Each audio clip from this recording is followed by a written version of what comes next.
اعوذ باللہ من الشیطان الرجیم بسم اللہ الرحمن الرحیم الف لام میم ذالک الکتاب لا ریب فیہ ھدی للمتقین الذین یؤمنون بالغیب ویقیمون الصلاۃ ومما رزقناہم ینفقون والذین یؤمنون بما انزل الیک وما انزل من قبلک وبالآخرۃ هم یوقنون اولئک علی ھدی من ربہم واولئک هم المفلحون۔ السلام علیکم دوستو، قرآن پاک کی یہ وہ آیات ہیں جس کا ترجمہ اور اس کے جو عام فہم تفسیر تھی وہ ہم ڈسکس کر چکے تھے۔ آج مجھے آیت نمبر 10 کی سعادت حاصل کرنا تھی، آپ سے گفتگو کرنے کی، لیکن میں نے یہ سوچا تھا میں نے یہ سوچا کہ یہ اتنی اہم آیات ہیں قرآن پاک کو سمجھنے کے لیے، اور اللہ تعالیٰ جی نے اس آیات میں یہ فرما دیا ہے کہ جو لوگ ہدایت پانا چاہتے ہیں اللہ کی طرف سے، اور جو لوگ چاہتے ہیں کہ ان کو فلاح حاصل ہو جائے دین کی بھی دنیا کی بھی، مطلب ہے کہ اس دنیا میں بھی اور آخرت کی دنیا میں بھی، تو یہ سارا خلاصہ صرف ان آیات میں ہی چھپا ہوا ہے اگر ہم یہ تیاری کر لیں خود۔ لیکن ہم نے خود پہ یہ لاگو کرنا ہے۔ کیسے کرنا ہے؟ بڑی آسان سی یہاں پہ بات میرے اللہ تعالیٰ جی نے ہماری رہنمائی کے لیے فرما دی ہے۔ میں اس کا ترجمہ پہلے پڑھتا ہوں، پھر اس کے اوپر ہم ڈسکس کر لیتے ہیں۔ ترجمہ ہے جی، الف لام میم، یہ کتاب ہے، اس میں کوئی شک نہیں،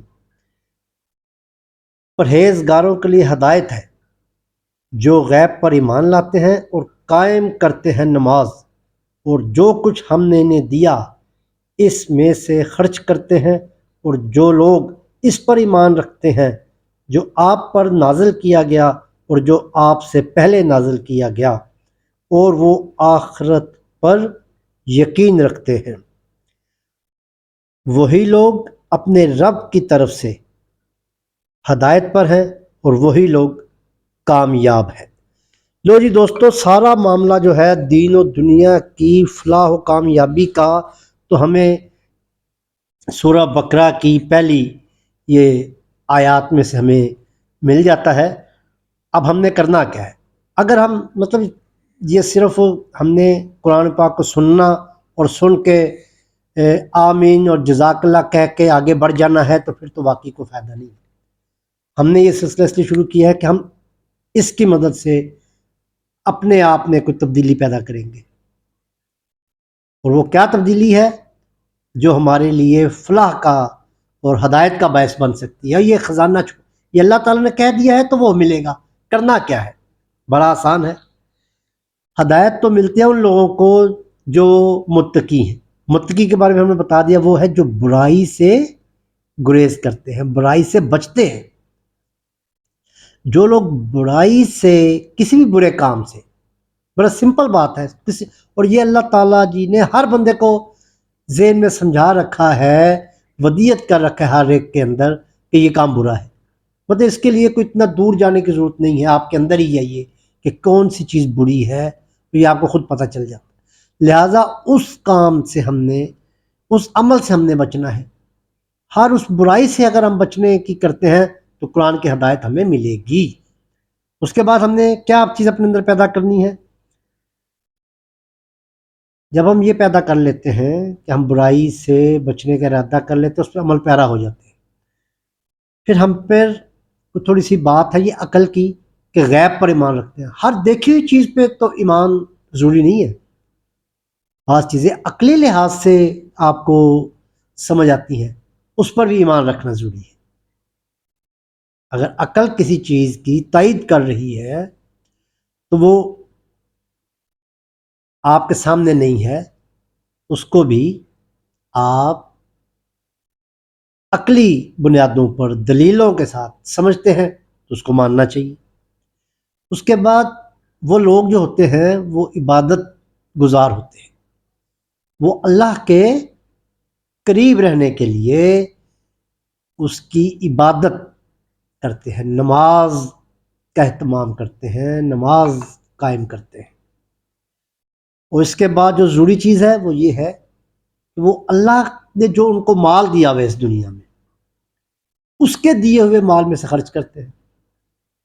اب یہ تو بڑا آسان ہے، اپنا مال تو ہے نہیں، دیا ہی اللہ نے ہے، تو اس میں خرچ کرنے میں کیا قباحت ہو سکتا ہے۔ لیکن ہم میں سے کچھ لوگ وہ تنگی محسوس کرتے ہیں، پیسے کو جمع کرنے کی خواہش رکھتے ہیں، تو یہ نہیں ہے۔ آپ اس کا مطلب یہ ہے کہ جتنے بھی آپ کے وسائل ہیں، جو آپ کے پاس ہے، اس کو خرچ کرنا ہے۔ کس پر؟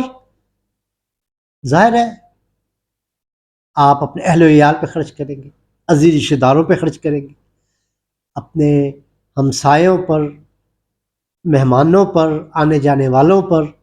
یہ جو خرچ کرنا ہے یہ آپ کے اندر بہت ساری خوبیاں پیدا کرتا ہے، اس پہ اللہ پہ یقین پیدا ہو جاتا ہے، اور اس کے اندر آپ کے من کی، دل کی صفائی بھی ہوتی ہے، کیونکہ مال کو جمع کر کے رکھنے سے بہت ساری برائیاں جو ہیں وہ جنم لیتی، اور پھر